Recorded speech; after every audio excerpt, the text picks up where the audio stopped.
Okay, so I start. I'm very happy that you can hear me. So I just repeat myself. I mean, it's something moving for me because my grandmother was from Lviv, and my grandfather was from Kiev. So I heard a lot about your city. When I was a kid, of course, she spoke a lot about the place, and she was living in a small village, Rudniki, close to Lvov. So I decided to show you American park system and the way we try to adapt them in the recomposition of our cities. And I do think it makes sense in your situation. I mean, you will have a lot of, unfortunately, opportunities to recompose some cities. And it's, according to me, an occasion to be inspired by what park system did in a lot of cities. So, okay, I will show you some picture about the origin of park system and then some pictures about the way we have been adapting in recomposition processes. So please, Claudia, picture. Okay, so next. Next. So I'm very inspired myself by park system. I discovered them teaching at Harvard. And this is a famous Walden Pond where Thoreau, a great philosopher, I think a kind of visionary about nature, um, wrote books and lived for 2 years in a kind of cabin. And this was the real base, the philosophical base, a kind of transcendentalism um, that founded park system in the US. So next. And I discovered in Boston, of course, a series of landscape structures that look more or less like a boulevard then. Next. Okay, but it was not exactly what I knew in Europe. So next. Next, so all the kind of net, and this is the key card, the key map. This is Boston park system when it was drawn by Olmsted, end of 19th century. And I was really surprised by the ambition of this project that was built. You can see that the radius, I mean, the diameter of this park system is something like 30 kilometers. And it means that all the carpentry of this growing city was done by a kind of transformed natural geography. Next. And with my students at Harvard, we thought that today, of course, we are not building new cities, but we are recomposing our cities. And we did think that using some abandoned railway tracks, some abandoned infrastructures could help us build a kind of park system in a transformation process. Next. And it could be very pragmatic using abandoned railway track and what happens around. You can find place to deal with pollution. You can use place to deal with water management. Next. And then we discovered what happened more recently in Washington. The city has been expanded at the very beginning of the 20th century from 19 to 1950.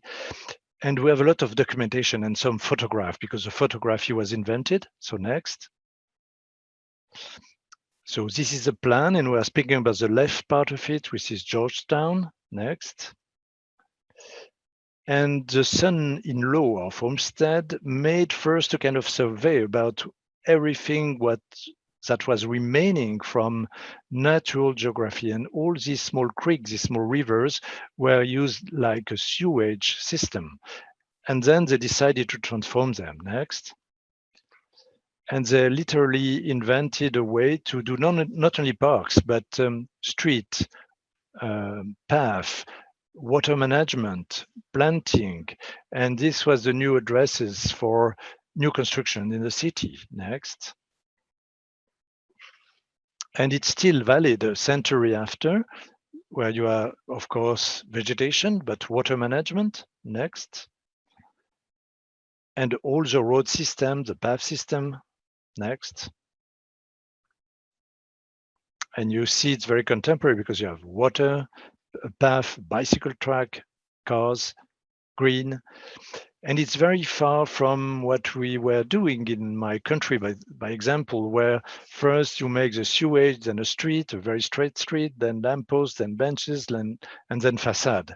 It was totally different to think about the structure of a city with this amplified natural geography vision. Next. And today, of course, we have this presence of the park system and presence of some vestige from the industry. Next. Next. And then project. This is very interesting for all of us. This is Detroit. Detroit is an abandoned city in a part. I mean, as everybody knows, I mean, there was a lot of social issues and a big part of the city was totally emptied and the houses were destroyed. And today we were in charge with SOM, an American firm, of a master plan along the river, and it corresponds to the red lane that surround the area. So next. And again, in a very hard situation, it's a kind of post-war situation in this case, we decided that we had to find a balance between a park system and of course new construction. You see the scale, and we did realize that in the past, this main river between two lakes had a lot of affluents, and small rivers were making a kind of network of rivers. So next. And we thought that in the rebuilding of all this place, we should absolutely work with the presence of these former creeks and rivers and natural geography. Next. And finding a balance between the need of construction, finding a balance in the economical equation, we found a way to keep a lot of traces of this former geography. And it's a kind of mini park system. The whole thing is like 3 kilometers long per 2 kilometers long. It's a reconstruction process. It's a restoration process. And we found the balance. And this is a master plan that now is a regulation plan. I mean, this is the law. Next. And so it's very realistic, but we found this balance, and that's so important. So despite the emergency to do it, when I think about my countries and in France and reconstruction processes, in France, after the Second World War, it has been done by engineers, and they were absolutely not interested in this kind of vision that American developed for quite 1 century when we started reconstruction processes. And we lost a lot of opportunities. And this Detroit example shows that, of course, even dealing with emergency, with drama, with difficulties, we had to keep in mind that we must use void. Void is so precious in a city because it helps find the balance between park system, park, and cities. It should be done by landscape architect, not only by engineers. So next examples. I'm showing a project in France, in the north of France. It's not a war, but quite a war. It's about the abandon of mining companies in the north of France. So all the territory was organized for mining activities. Mining activities for coal were abandoned 40 years ago. And the mining city was organized by concession, it's a kind of archipelago of small cities. And there were a lot of void. And these voids were where mining happened. Next. And we purposed, instead of filling the void by building, to keep absolutely these voids and to build a park system in this recomposition process. Of course, the equation is the same. We have to find space to build. We have to find space for activities, including industry. And it's a recomposition that we build by a mini park system. You see 1 kilometer, and a square corresponds to 1 kilometer. And now we already have been planting, like, I don't know, probably 20,000 trees. And we made kilometers of path with trees to build this kind of mini park system. So pictures. So you see black and white and night, so before, after. It's very modest, but it's a planting of not trees like rows of trees in a boulevard in a city, because it's not yet a city. It's a reconstruction process, but kind of linear mini woods for ecological reason as well, for water management and for ecological continuities. Next. So we did the first year like 5 kilometers of prototypes, mock-up with both planting, water management, and promenade. And it's a new way to look at this city, which was in a crisis for 40 years. And it brings a lot of hope for people and possibilities for building. Next.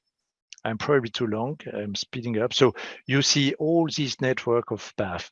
We are doing the same work in Belgium, in Liège, where the same kind of thing happened. So today there are a lot of abandoned places, the green ones that corresponds to mining abandoned companies also. And on the same way that we did in Lens, we are providing a new way to redevelop the city. The red spots corresponds to possible densification of the city, new buildings, but we thought we should keep the void like park. And again, you see a square corresponds to probably 1 kilometer. And this is that's the result of the process. So it's a park system where all abandoned parcels are turned into park. There are connections between the parks, and it is an opportunity to reinforce the presence of building around them. It gives quality to the city to rebuild it. Next. So some more classic example in a large scale. This is what you asked me to do. And this is the city of Bordeaux, where we purpose to enhance the presence of vegetation, and especially along the river. And this was former industry areas. Industry was abandoned. And today we purpose to build a kind of park with very, very cheap means, of course, because nobody can afford real parks. And this is an example along the river on 6 kilometers long. And we use agricultural means and agricultural costs to do it. And as you see, it's used as well in urban development. Next. So it looks like a countryside, not like an urban park.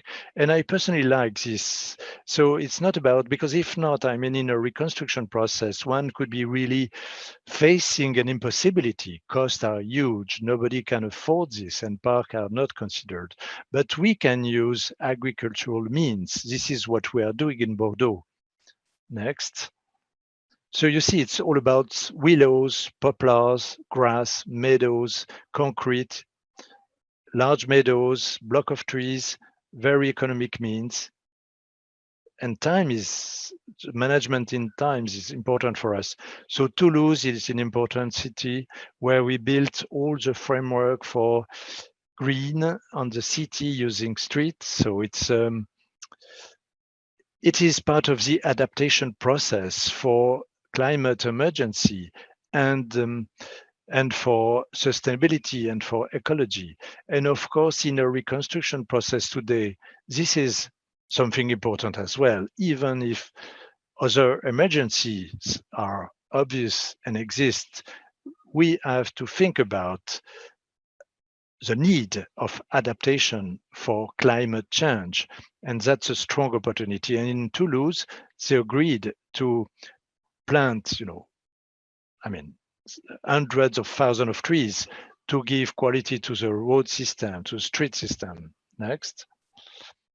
Just show some example. Even in a historical place.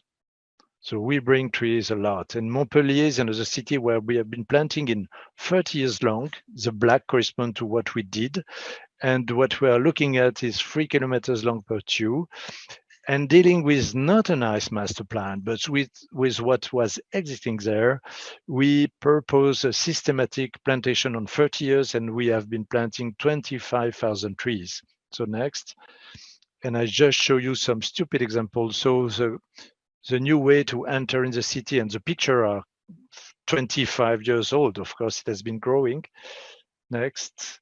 So 14,000 pine trees along the road that enters in the city. Next. And this is what happens today along this road. And this is a new development. This is the last picture I will show. It has been drawn by Christian de Porzampar. And it shows you the presence of nature that was composed by our landscape vision. And of course, that welcomes new construction. It's not just a decor. It's not a park. It's a park system that welcomes development for the city. And it could really be a fantastic tool for reconstruction processes. And again, I think this was a missing part of the process in France after the Second World War. So I'm finished.